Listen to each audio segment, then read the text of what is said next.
Hello everyone. Today I'm going to be showing you the program Procreate, and I've been using this for 4 years. I don't know everything about it, but I'll show you what I use a lot. Okay, so we're gonna start over here with actions, and usually when I do have a canvas, I'm gonna do 3000 by 3000, and now we're just gonna go through different things. Okay, so with this part, I'd never use that. Animation assist, this is a whole different thing, but this is how you can learn how to do animation. That should be a whole separate video. Now, I'd never use that. Drawing guide, I usually use it to do symmetry right here. And you can just like pick different symmetry options like up and down, across, for, and all of that. And also like clicking twice with 2 fingers, you could delete. All right, now back to this, let's see. And then flipping horizontal. Reference also, a reference is you can have this page or you can insert an image from your photos. And you can move this around, make it smaller, bigger. So this helps when you want to have a different perspective on your drawing or you want to reference without having it on your page directly. All right, now, and then canvas information does help sometimes if you want to know like how long you were drawing for, like statistics, like it will tell you how long you've been drawing for.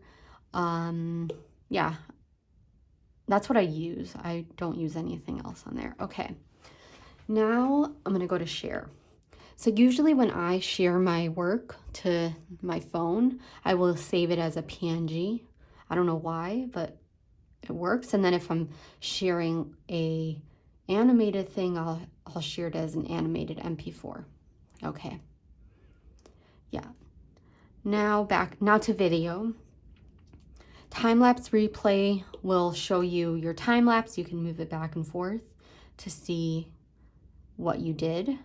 And time-lapse recording, I always have it on because I usually like to show my process videos, so you can export the time-lapse video and send it to your phone or wherever you use your Instagram or whatever thing you use. All right, now I never use this one. Do I know how to use it? No. Okay. Now that we're done with this actions, we're gonna go to the next one. And also I would recommend like putting this on.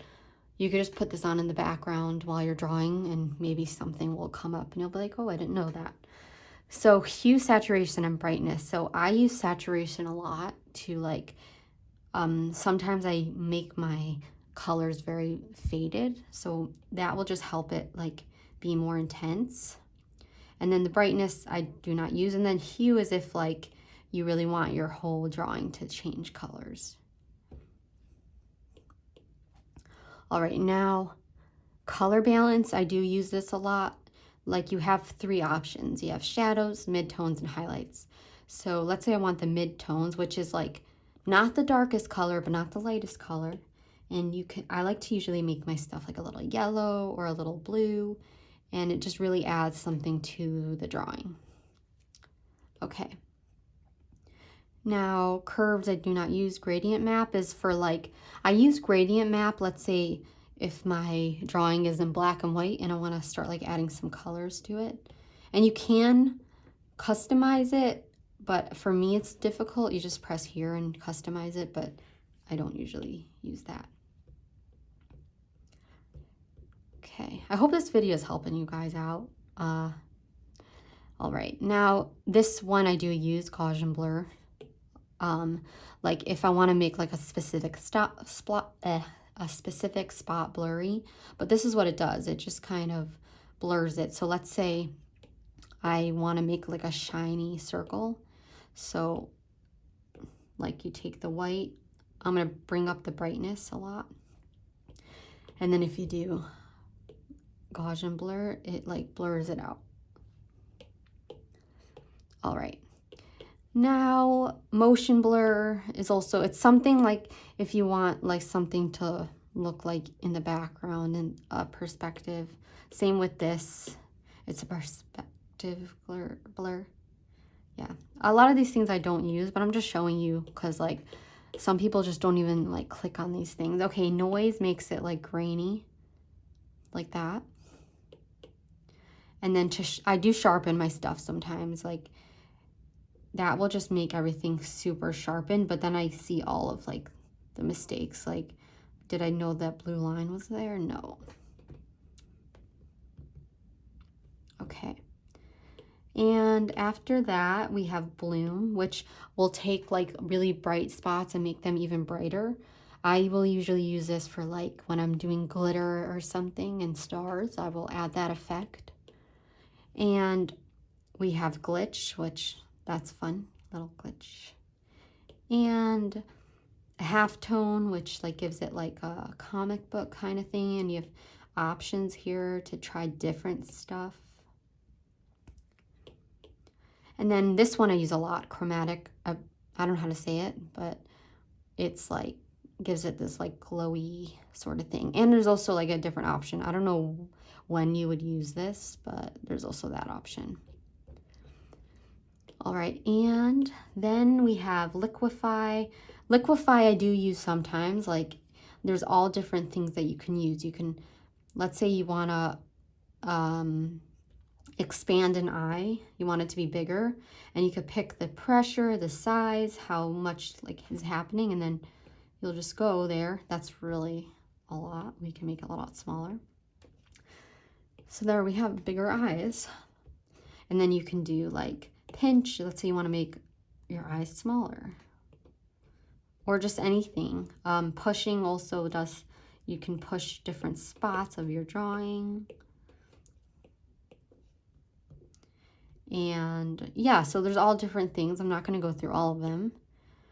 Oops. Let me get back to her regular face. Okay.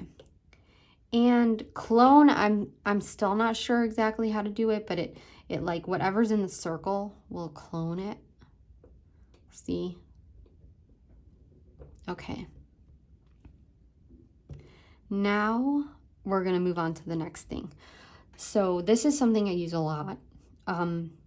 So usually I'll use freehand or rectangle. So let's say I want to move the eye over, but I don't want to leave a space, so I will outline it. I'll do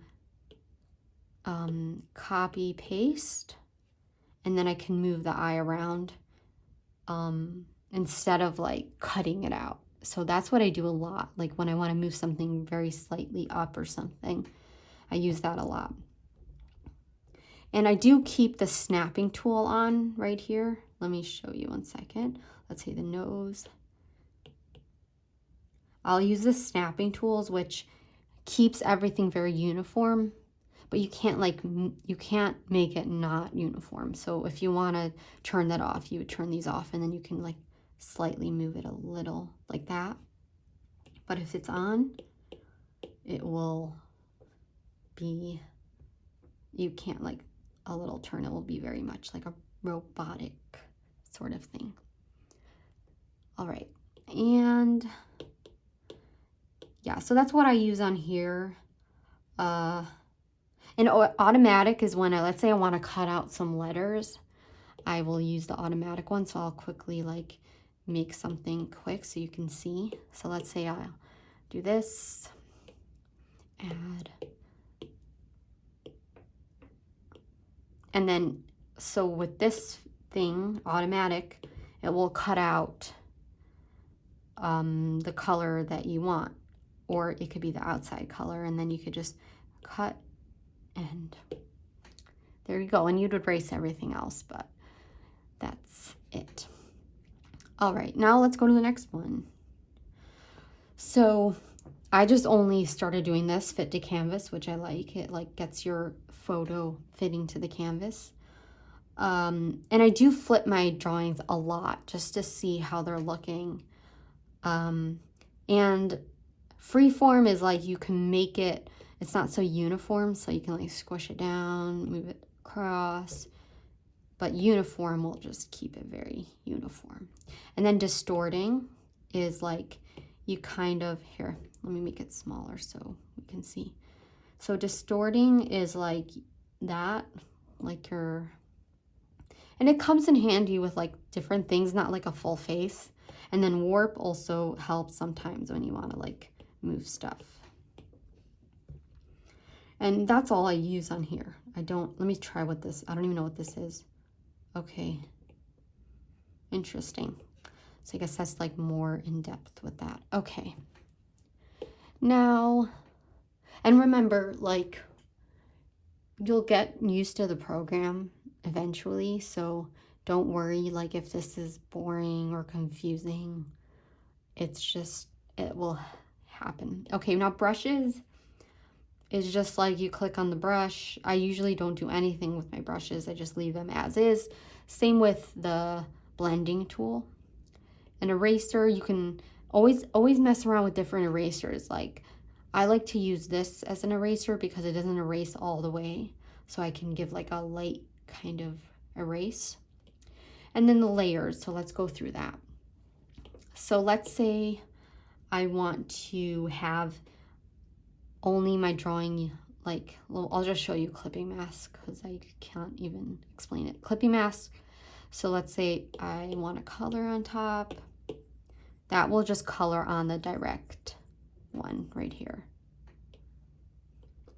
Okay, so let's see. Now,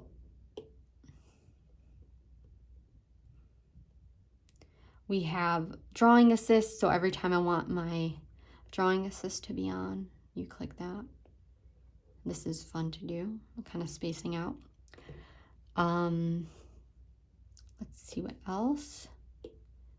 We have a reference. So the reference will be like, let's say you have something that's, we'll draw something quickly, like a heart. And we'll make this layer the reference. So if I want to fill something in above it, oops. I need to turn off the drawing assist.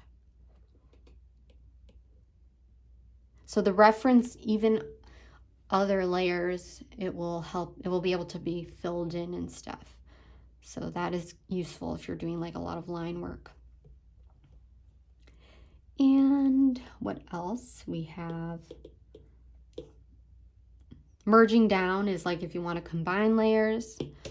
Yeah, that's what I use mostly from here. Oh, alpha lock will, let's say alpha lock will hold whatever, it will hold the color inside. It won't go out of the lines, like out of here. And it will show up these little gray and white boxes when you use that. And then for colors, I usually just pick randomly, but you can put in like your own palette from an image. Let's see. So you would just choose from your photos or from your camera, and you can just, it will make a palette out of that. I don't know, that's what I usually use, is just this. And then you have like the brushing, making smaller, turning down the opacity. Oh wait, and I forgot there was more stuff. So here it can like change the colors for you a little bit. Let's see. I'm gonna turn off the alpha lock.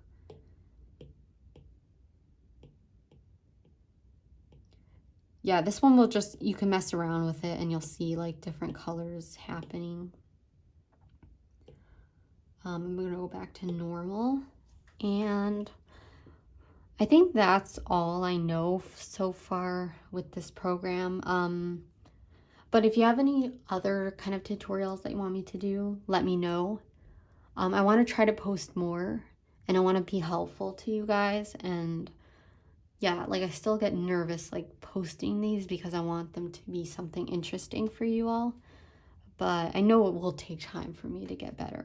But I hope this helped you out, and keep drawing and you'll get there. You'll get better as long as you practice and be kind to yourself while you're drawing. All right, thanks for watching. Bye.